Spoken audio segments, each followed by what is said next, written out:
Après vous avoir expliqué que la vie chrétienne avec Dieu était comme une promenade en tandem, avec ou sans assistance électrique, selon que vous intégrez ou pas la dévotion mariale dans votre vie chrétienne, je voudrais revenir sur cette idée de puzzle en vous expliquant pourquoi est-ce que le Seigneur a une vision large et globale des choses, universelle des choses.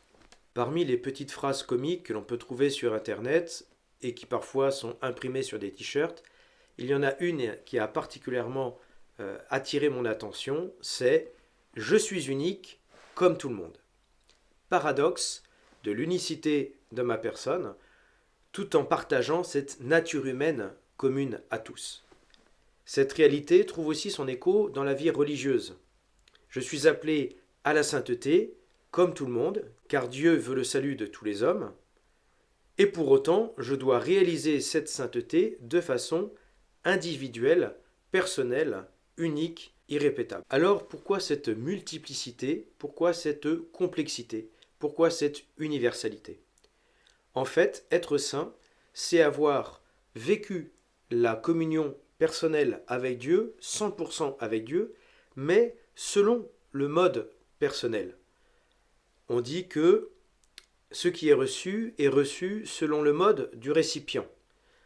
Pour comprendre cela, si vous versez de l'eau dans un vase, c'est toujours de l'eau et pourtant l'eau prendra la forme du récipient. Si bien que selon le récipient, l'eau ne prendra pas la même apparence, n'aura pas la même forme. Pourtant, c'est toujours de l'eau, mais déterminée par son récipient. Et bien de la même façon, la sainteté de Dieu, c'est toujours la sainteté de Dieu, mais une fois vécue en nous, elle se trouve, pour ainsi dire, déterminée par les propres contours de notre personnalité. Et ainsi, il n'y aura jamais deux saintetés différentes. Le Seigneur se réjouit de cette diversité, puisque chacun de nous allons pouvoir exprimer, selon une modalité, la gloire de Dieu, la sainteté de Dieu. Nous serons chacun comme des loupes qui allons manifester de façon plus particulière la sainteté de Dieu ou qui allons manifester une partie de la richesse de la personnalité de Dieu. Nous sommes comme des petits miroirs de Dieu, mais il faut comprendre que tous ces miroirs forment un tout un petit peu comme des petits miroirs forment une boule à facettes pour diffracter la lumière, la répandre dans toutes les directions. Saint Paul nous dit que Jésus, qui est Dieu fait homme, est le resplendissement de la gloire de Dieu, l'effigie de sa substance. Et bien de la même façon, on pourrait dire que chaque saint va être le resplendissement de la gloire de Dieu à sa propre mesure, à sa propre échelle, et que l'ensemble de la cour céleste, l'ensemble de tous les saints, va manifester la totalité de la gloire de Dieu. Et donc si chacun de nous doit se situer dans cette boule à facettes, eh bien nous pouvons, les uns et les autres, nous situer dans des régions différentes, nous sentir plus proches de tel ou tel saint, plutôt manifestant la gloire de Dieu dans tel ou tel domaine. Cela peut être dans le domaine de l'évangélisation, cela peut être dans le domaine de la vie religieuse, cela peut être dans le domaine de la vie sacerdotale, cela peut être dans le domaine de la vie familiale, cela peut être dans le domaine de la vie du travail, cela peut être dans le domaine politique, etc., etc., etc. Ainsi les saints nous sont-ils donnés comme des grands frères ou des grandes sœurs, auprès desquels nous pouvons nous trouver bien et que nous sommes plus enclins à imiter parce qu'ils nous ressemblent ou ils nous attirent. Imiter le saint, imiter quelqu'un, ce n'est pas répliquer exactement ce qu'il fait. Imiter, c'est s'inspirer de la personne pour manifester à notre mesure, de notre façon, telle ou telle qualité qu'il a mis en avant.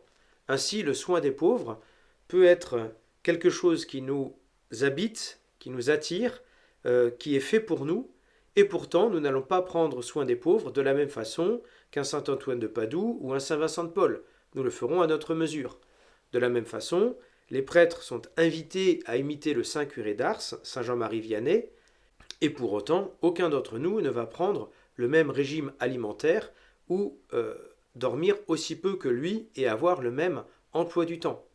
Par contre, nous sommes tous invités à imiter le cœur de prêtre qu'il avait envers ses fidèles, et puis le zèle, la disponibilité qu'il avait et la volonté de se sanctifier personnellement pour pouvoir aussi répandre cette sainteté de Dieu vers les fidèles. Donc c'est ce zèle pastoral, cet amour de son peuple confié qui est proposé à l'imitation de tous les prêtres du monde.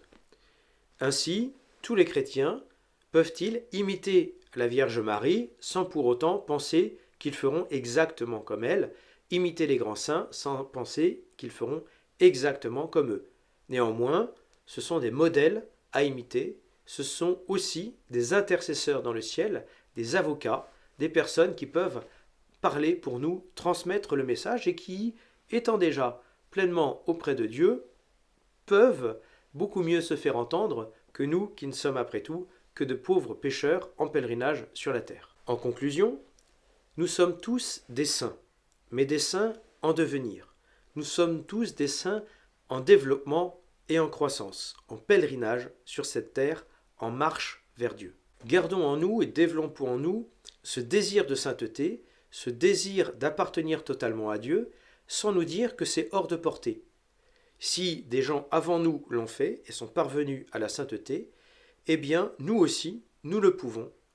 Avec la grâce de Dieu, avec l'ouverture de notre cœur par la prière, nous pouvons vivre cette fidélité à Dieu, mais nous le ferons de façon personnelle, nous apporterons notre pierre à l'édifice, nous ferons partie aussi du trésor de l'Église de façon unique et personnelle, et c'est cela que Dieu désire pour nous.